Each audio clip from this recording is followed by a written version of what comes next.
નમસ્કાર મિત્રો, આજે એક સમાચાર સામે આવી રહ્યા છે, એક કિસ્સો સામે આવી રહ્યો છે। આ કિસ્સો બિહારનો છે।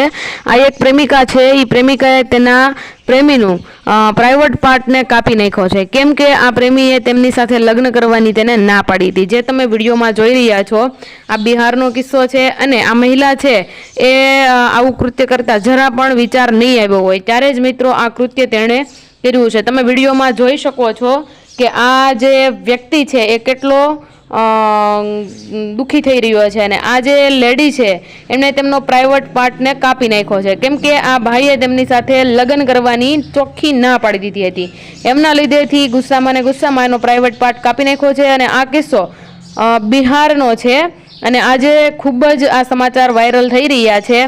તો મિત્રો, આવા નરાધમો અને નરાધમીઓને તો કાયદા કાનૂને કંઈક કરવું પડે, સરકારે પણ આ વિશે કંઈક નિર્ણય લેવો પડે, કેમ કે આ કઈ પ્રકારનું કૃત્ય કહેવાય। અને જો આવા જ વિડીયો વાયરલ થતા રહેશે અને જો આવું જ થતું રહેશે તો પછી આવનારી પેઢીનું ભવિષ્ય શું એ તો હું અને તમે કોઈ પણ નક્કી કરી શકવાના નથી। તો મિત્રો, આજે બસ આટલું। જો તમને અમારા ટ્રેન્ડિંગ વિડીયો જોવા ગમતા હોય તો અમારી ચેનલને સબસ્ક્રાઇબ કરી લેજો। ધન્યવાદ। જય હિન્દ, જય ભારત।